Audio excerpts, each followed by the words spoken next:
चाहता हूं सभी लोगों का विस्तार से जो मेरे इस कार्यक्रम में मौजूद रहे। अब एक बड़ी खबर आपको बता दूं, बड़ी खबर यह आ रही है क्योंकि तेल संकट पूरी दुनिया में है। सऊदी अरब में हूतियों का हमला हुआ, तेल रिफाइनरी पर यह हमला किया गया है। जितनी भी तेल रिफाइनरियां हैं उनको निशाना बनाया गया है, ड्रोन से हमले किए गए हैं, ताबड़तोड़ धमाके किए गए हैं। अब केक, रियाद, तेल रिफाइनरियों पर हमले किए गए हैं और उसका बड़ा असर यहां पर देखा जा रहा है।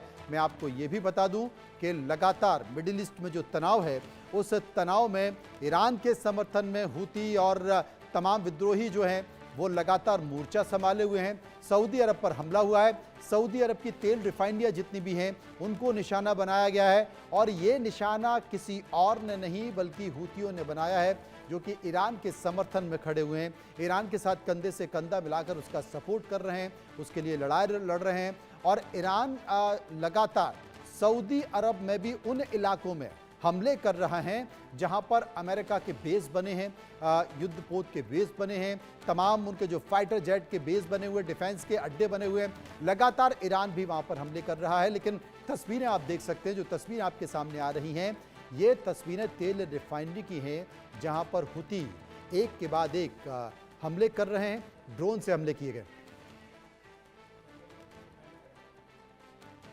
और सीधे चलेंगे, लेफ्टिनेंट जनरल संजय कुलकर्णी इस वक्त हमारे साथ मौजूद हैं। संजय जी, क्या कहें हुतियों के इस आक्रमण को लेकर?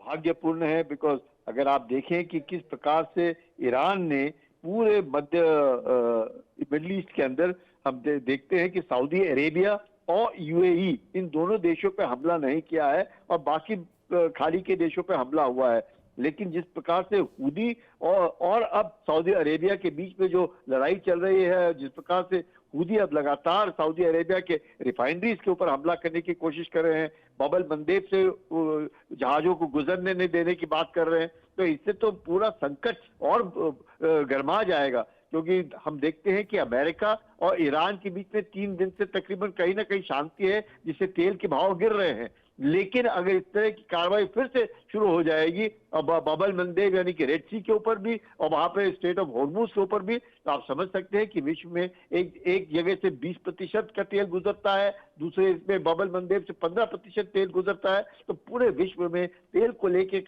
को लेकर के हाहाकार मचेगी। नंबर 1। नंबर 2, जिस प्रकार से आप देखते हैं कि पाकिस्तान और सऊदी अरेबिया के बीच में एक संधि है कि जब भी किसी एक पर हमला होगा तो एक दूसरे के हमला के बचाव में आएंगे, और यहाँ जो हूदी हैं वो तो ईरान के स्पॉन्सर हैं, ये ईरान की प्रॉक्सीज हैं ये, और वहां पे ईरान भी बार बार बात, अब उनको भी लगने लग रहा है कि कहीं हाथ से उनके बात ना निकल जाए, तो अरागाची भी बार बार कह रहे हैं कि बातचीत के द्वारा इसको हल करना चाहिए, बातचीत के द्वारा इसको हल करना चाहिए।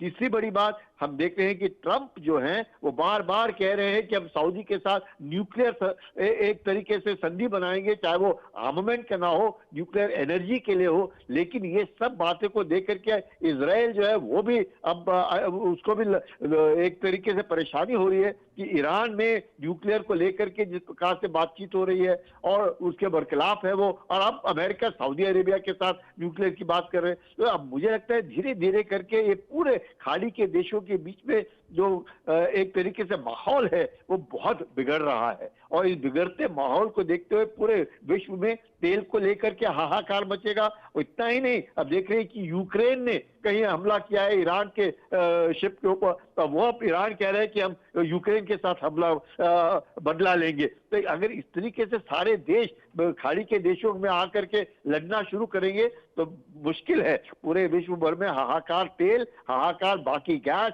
हाहाकार फर्टिलाइजर्स, और इससे भी ज्यादा एक दूसरे के साथ अनबन रहेगी।